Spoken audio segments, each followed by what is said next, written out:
हाय नमस्कार, मी पूजा. मराठी मनोरंजन वाहिनीवर तुमच्या सगळ्यांचं खूप मनापासून स्वागत. तर माझ्यासोबत आता चुलबुली अशी शिवाली परब आहे आणि मी तिच्याशी खूप गप्पा मारणार आहे, कारण मी तिला खूप दिवसांनी भेटतीये. सो कशी आहे शिवाली? मी खूप मस्त आहे. आपण 2 वर्षांनी वगैरे भेटतो पुण्यात आल्यानंतर. सो मी सुद्धा पूजाला खूप दिवसांनी भेटते. आम्ही मध्ये भेटलोच नाही आणि बोललोच नाही, काही माहितीच नाही एकमेकांना. सो म्हणूनच मला आता जाणून घ्यायचंय तुझं हे 1 वर्ष, मागचे 2 वर्ष कशी होते, काय काय केलंयस, किती चेंजेस आले शिवाली म्हणून तुझ्यामध्ये? खूप मजा आली. म्हणजे मी सतत कामच करते. 2 वर्ष काम केले, फिरले आणि हास्य जत्रेमुळेच फिरले. ऑफकोर्स मी US दौऱ्याला गेलेले, दुबईला आम्ही प्रयोग केला पुन्हा एकदा आणि बऱ्याच ठिकाणी जाऊन आले हास्य जत्रेमुळे, मेजर लाईफमुळे. आणि वेगवेगळी कामं केली. एक फिल्म पण केली मध्ये, जी यायची आहे. तिचं नाव अजून ठरलेलं नाही, त्याच्यामुळे मी पूर्णपणे डिक्लेअर करू शकत नाही की ती नक्की कोणती. पण खूप मोठी कास्ट आहे, खूप मोठे आणि खूप कमालीचे ॲक्टर्स आहेत त्या फिल्ममध्ये. होप सो ती सुद्धा तुम्हाला खूप आवडेल. तर मी असं बरंच काय केलं. म्युझिक व्हिडिओ केले, ज्याच्यासाठी आता आम्ही तुझ्याकडे आलो. त्याच्या आधी एक आणखी म्युझिक व्हिडिओ केला. सो यस, असं छोटं काही ना काही असं चालूच आहे. आपण म्हणजे मला जेवढं आठवत आहे, हास्य जत्रेचे तरी 400-450 भाग झाल्यानंतर आपण भेटलो होतो. म्हणजे मी आलेले तिकडे. तर ते वेगळ्या कारणासाठी होतं, वेगळ्या कामासाठी होतं. मी माझ्या चॅनलसाठी आज तुझ्यासोबत बोलते. सो मला खूप आनंद होतो आणि अजूनही तुझं इतका छान सगळ्यांसोबत हे झालंय आणि इतके तुझे फॅन फॉलोइंग झाले. मी खूप फॉलो करते तुला. तुझं फोटोशूट आता वेगवेगळं चाललंय. तर कसं ह्याच्यात सगळं आता तू कशी रुळलीस सगळ्या ह्याच्यात? सगळ्यात आधी तुझं खूप अभिनंदन की तू एवढं चेंज करून इथे आल्यानंतर सुद्धा तुझं जे पॅशन आहे ते तू सांभाळून तुझं पुन्हा यूट्यूब चॅनल तयार केलं आहेस. आणि या चॅनलला खूप शुभेच्छा. खूप सबस्क्रिप्शन मिळून दे खूप लोकांकडनं. आणि प्लीज नक्की सबस्क्राईब करा या चॅनलला. थँक्यू. आणि फोटोशूट्स आणि हे सगळं तर खूप मजेशीर चालू आहे. मी असं ठरवते की माझा संपूर्ण वेळ हा कामातच जावं असं मला वाटतं. आणि आणि एक स्पेशल गोष्ट जी मी आणखी एका ठिकाणी सांगितली आहे, पण आपला इंटरव्ह्यू आधी जाईल. सो मला सांगायला सगळ्यांना खूप आवडेल. आणि मी तुझ्या चॅनलवर पहिल्यांदा सांगते की मी माझं स्वतःचं घर घेतलेलं आहे कल्याणला. Thank you so much. आणि मी अजूनपर्यंत कोणाला सांगितलं नव्हतं, पण तुझ्या चॅनलवर सांगते सगळ्यांना. सो हे सगळं पॉसिबल तुमच्या प्रेमामुळेच झालेलं आहे. आणि जे काही तुमच्याकडून मिळालंय त्याच प्रेमामुळे मी माझं घर तयार करू शकले आहे छोटंसं. सो कल्याणला घर घेतलेलं आहे. आणि थँक्यू सो मच. असंच प्रेम करत राहा. सो जिथून शिवाली आम्हाला भेटली, सगळ्यांसमोर आली म्हणजे हास्य जत्रा. सो तिथे आता तू इतके वेगवेगळे कॅरेक्टर करते, त्या सगळ्यासाठी तू मेहनत घेतलीस. कसा आहे सेटवरती आता सध्याचा बॉडी? कारण मी कोणालाच भेटली नाहीये म्हणून. खूप मजा आहे. जसं आहे तसंच आहे म्हणून इतकं सुंदर काम होत आहे. आम्ही आत्ता सध्या तरी एक 15 दिवसांच्या सुट्टीवर आहोत सगळे. रिलॅक्स झोनला आहोत. समर व्हेकेशन्स चालू आहेत आमचे 15 दिवसांचे. कारण मला असं वाटतं की क्रिएटिव्ह ब्रेक हा व्हायला हवा. आणि ऑलरेडी आम्ही खूप शूट करून ठेवलं आहे. पॅकिंग आहे एपिसोड्सची. आणि त्याच्यामुळे आमच्या रायटर्सना, क्रिएटिव्हजना, दोन्ही सरांना थोडा फ्रेश होण्यासाठी, ॲक्टर्सला सुद्धा फ्रेश होण्यासाठी, काहीतरी वेगळ्या गोष्टी सापडण्यासाठी हा क्रिएटिव्ह ब्रेक आहे असं मला वाटतं. आणि त्याच्यामुळे सध्या सुट्टीवर आहे. मी पण कोणाला भेटले नाही 15 दिवस झाले. सो आता थोडं काही दिवसांमध्येच पहिलं शेड्यूल आहे. खूप भारी वातावरण आहे. खूप मजा येते सगळ्यांना. ॲज युज्युअल मजा येते. आता तर बॉन्डिंगचा काही प्रश्न उरला नाहीये. पण अशी गोष्ट जी शिवाली आता खूप शिकली आहे त्या सगळ्यांकडनं आणि नेहमी आता तू आयुष्यभर ती तुझ्यासोबत ठेवणार, अशी एखादी कोणती गोष्ट? मी खरं तर तिकडून खूप शिकले. हास्य जत्रेमुळेच जे काही शिकले आणि जे काही आज आहे ते त्या गोष्टीमुळेच आहे. आणि कन्सिस्टन्सी इज द की, हे फक्त मी ऐकलेलं पण ह्या शोमुळे मला कळलं की ते कसं यूज करायचं असतं आणि कसं वापरात आणायचं असतं. सो आमच्या शोच्या निमित्ताने कन्सिस्टंटली चांगलं किंवा प्रामाणिकपणे काम कसं करत राहायचं हे मी शिकले आणि मी ते आयुष्यभर हा जो फॉर्म्युला आहे तो यूज करणार. आणि नक्कीच आम्हाला ते तुझी कन्सिस्टन्सी आत्ताही दिसते आणि यापुढेही दिसेल हे नक्कीच आहे. सो येस नक्कीच विचारलं मगाशी तू म्हणालीस की US दौरा झाला तुमचा, दुबई दौरा झाला, तिथे प्रयोग केले, तिथला ऑडियन्सचा तुम्हाला कसा तिथे सपोर्ट दिलाय, काय तिला दाद मिळाली? अरे तिकडचा ऑडियन्स US चा खूप मोठा दौरा होता आमचा, अर्ध्या महिन्याचा दिवस तिथे, आणि प्रचंड कमाल ऑडियन्स. कारण ते लोक मराठी भाषेला, मराठी आर्टला, कलेला खूप रिस्पेक्ट देतात ते. कारण आपल्या कल्चरपासून त्यांच्या कामासाठी ते तिथे राहायला गेलेले असतात आणि त्याच्यामुळे त्यांना आपल्या मराठी गोष्टींबद्दल प्रचंड अभिमान आहे, प्रचंड रस आहे या गोष्टींमध्ये. सो त्याच्यामुळे इतका रिस्पेक्ट आणि काय म्हणूयात इतकी सोय कारण इतका कम्फर्ट झोन होता ना तिथे गेल्यावर. आम्हाला असं वाटलेलं बापरे, माझी तर पहिली टूर होती म्हणजे आउट ऑफ इंडिया. मी कधीच किंवा माझ्या फॅमिलीत कधीच कोणी बाहेर गेलं नाहीये, तर माझ्या फॅमिलीतली पहिली माझी टूर झाली आउट ऑफ इंडिया आणि मी प्रचंड एक्सायटेड होते. आणि तिथे गेल्यानंतर असं वाटलेलं मला की मी खूप एकदम आपले मम्मी पप्पा की बाप रे भारताच्या बाहेर चालली आहेस म्हणजे कुठे चंद्रावर वगैरे चाललेस, इतक्या सोयी सुविधांनी पाठवतात. सो माझे लिटरली 3-4 अशा बॅगा झालेल्या वगैरे, खूप सामान, हे डॉक्युमेंट ते डॉक्युमेंट, असं तसं हे. पण मला काहीचाही त्रास झाला नाही तिथे गेल्यावर. इतक्या काय म्हणतात सुरेख आणि सोप्या पद्धतीचे सगळं एकदम मॅनेजमेंट होतं, खूप सुंदर लोक, कमेंट. म्हणजे कुठं वाटेल आम्ही तिथे नाटकाच्या प्रयोगासारखे स्किट परफॉर्म केले, अर्धा पाऊण तास. आम्हाला वन्स मोर यायचा आणि आम्ही पुन्हा ते करायचं, असं 2दा-3दा वन्स मोर, एका स्किटला 3दा-4दा वन्स मोर यायचे.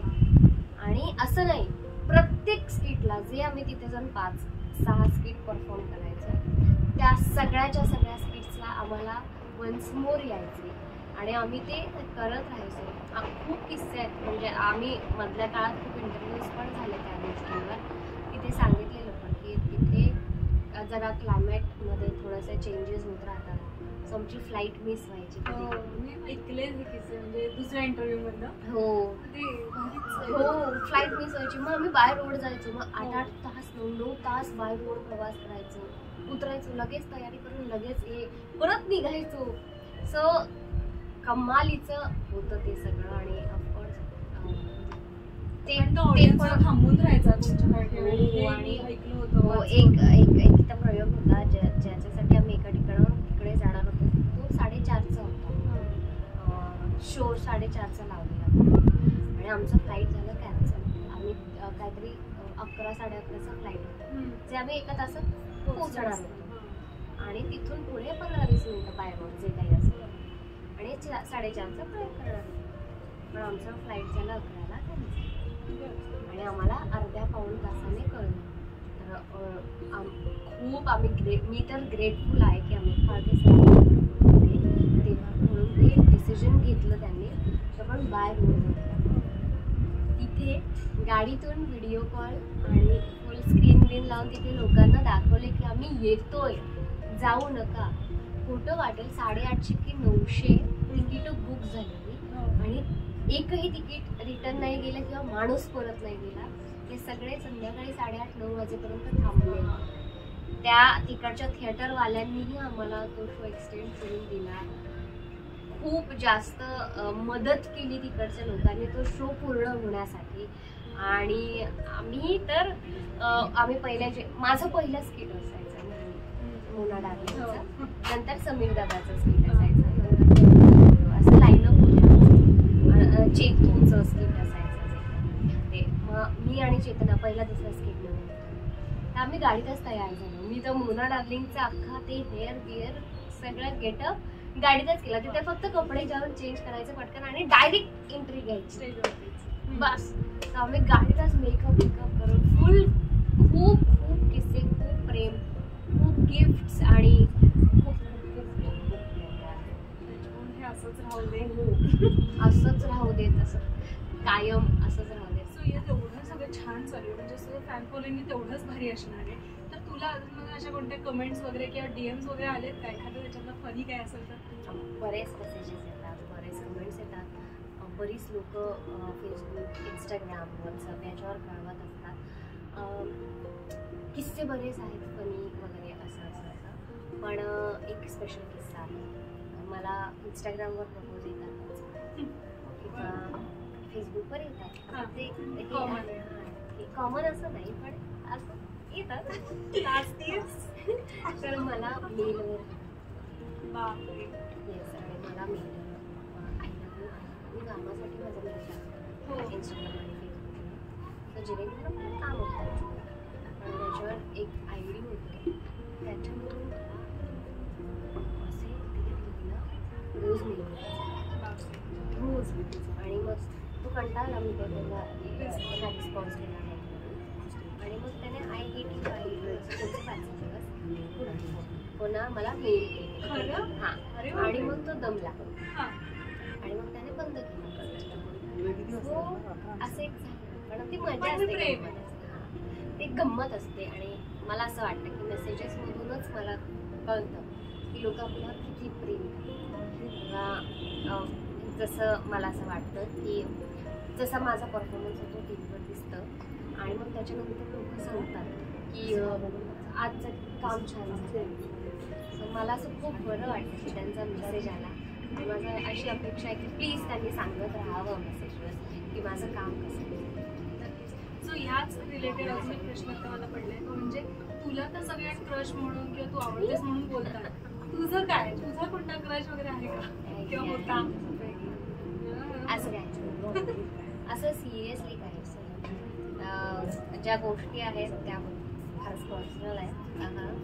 मी माझ्या मम्मी पप्पांसमोर नाही सांगू शकत. असं काय नाही, मला ह्याच्यानंतर विचारू शकतात ते काय आहे, पण मी त्यांना सांगेन काय नाही. हां, तर असं काय नाही आहे माझ्याकडे. कारण व्हेरी ऑनेस्टली मी खूप आधीपासून ठरवलं की मी खूप काम करते, मला खूप करायचं. कारण माझ्या डोक्यात ते होतं की मी आता जिथे आहे, जशी आहे तसं नाही राहायचं, याच्यापेक्षा आपण डिझर्व करतो आणि त्याच्यासाठी आपल्यालाच मेहनत घ्यावी लागणार आहे. सो मी ह्या गोष्टी खूप चांगल्या पद्धतीने लॉक करून केल्या. सो मी त्याच पद्धतीवर किंवा त्याच विचारांवर चालते, तर त्याच्यामुळे अजून तसं काही नसतं. सो या निमित्ताने मला अजून एक विचारायचं, तू काम इतकं भारी करतेस, तुझी कोहली फॅमिलीमध्ये शिवाली म्हणा किंवा मोना डार्लिंग म्हणा, हे सगळे कॅरेक्टर कसे डेव्हलप केलेस? म्हणजे शिवालीचं ते बोलण्याचा टोन किंवा मोना डार्लिंगचं ते मुआ करते ते सगळं कसं डेव्हलप केलेस? काय म्हणजे मी 5.5-6 वर्षाची हास्यजत्रा करते आणि हो, मला पण खूप आश्चर्य वाटतं. आणि एवढे वर्ष एका ठिकाणी काम करून सुद्धा अजून पण पोटात गोळा येतो की आयुष्यात आता काय होईल आणि मला हे जमेल का. आत्ता आम्ही जे शेवटचं शेड्यूल केलं त्याच्यातलं एक कॅरेक्टर केलं आणि मी आणि प्रियदर्शनीनेच केलेलं. सो आम्ही दोघींनी आधी बरेच कॅरेक्टर केले, सेम शिवाली दिवाली किंवा त्याच्या आधी सेम दोघी सेम एकाच ठिकाणी असतो, सेम दिसणाऱ्या वगैरे. तर मला ह्यावेळेस आम्हाला दोघींना असं झालेलं की आता काय वेगळं करू, दोघींनी असं केलंय असं केलंय असं केलंय तसं पण केलंय आता. पण हीच गंमत आहे किंवा हेच त्या शोचं गणित आहे की प्रत्येक ठिकाणी विचार करायला लागतं. आणि त्याच्यामुळे सरांच्या हेल्पमुळे, आजूबाजूंच्या हेल्पमुळे आम्हाला एक कॅरेक्टर मिळालं भारी वाटलं आणि ते वर्क झालं आणि ते स्किट खूप भारी झालं शेवटच्या मुलांचं. सो मला इतकी मजा आली ना. अजून यायचं ना? हां, अजून टेलिकास्ट नाही झाले म्हणून. सो मला खूप मजा आली त्याच्यामुळे. सो तेच आहे की हे कॅरेक्टर्स कसे आजूबाजूच्या लोकांमुळे येतात, ऑब्झर्वेशनमुळे येतात काही काही गोष्टी. मोना डार्लिंग तर मी बऱ्याचदा सांगितलं आहे की इंस्टाग्रामवर स्क्रोल करून 5-6 मुलींना बघून ते कॅरेक्टर तयार केलेलं आहे. आणि असे बरेच आहेत जे आजूबाजूला असतात. खूप कॅरेक्टर्स सरांनी दिलेले आहेत. फार मेहनत नाही करावी लागत, पण ते जे सांगतात तसं करण्याचा प्रयत्न करावा लागतो. त्याला जस्टिस द्यावं लागतं त्या कॅरेक्टरला. मी खूप माझं 1000, 2000, 3000 जेवढं काही असेल, जेवढं काही येतं थोडंफारसं ते करून ते कॅरेक्टर करण्याचा प्रयत्न करते. आणि याच मेहनतीचं फळ म्हणजे तुला प्रेम मिळतं ते आहे. आणि तू मगाशी सांगितलं जसं घर घेतलंस तू, ह्या सगळ्या मेहनतीचं फळ मोठं, तर घर घेणं हे एक स्वप्न जसं पूर्ण झाले, काय सांगशील त्याच्यावर? कशी याच्या मागची प्रोसेस होती सगळी? घर घेणं हे माझं स्वप्न नाही, हे माझ्या मम्मी पप्पांचं स्वप्न आहे. माझ्या पप्पा आणि मम्मीचं सगळ्यात असावं आणि ते मी पूर्ण करते. हळूहळू होत आहे आणि जसं मला दिसतंय तेव्हा खूप भारी वाटतं. आणि त्याच्यामुळे त्यांचं एक स्वप्न मी आत्तापर्यंत एक पूर्ण केलं छोटंसं. अजून खूप आहे त्यांची स्वप्न ती पूर्ण करायची असं आहे. आणि आपण तात्पुरतं थांबू, अशा खूप गप्पा मारायच्या आहेत, पण नक्कीच मी त्याच्यासाठी पुन्हा भेटेल तुला. खास मी येईन तिथे आणि भेटेल. नक्की नक्की नक्की प्लीज. आणि सेटवर ये, सगळे वाट बघतायत, आपण छान हो अजून काहीतरी छान करू, काहीतरी प्लॅन करूनच येईल तसा. सो थँक्यू सो मच आणि खूप साऱ्या शुभेच्छा आणि तुझी सगळी स्वप्न पूर्ण होतील. Thank you so much. बाय.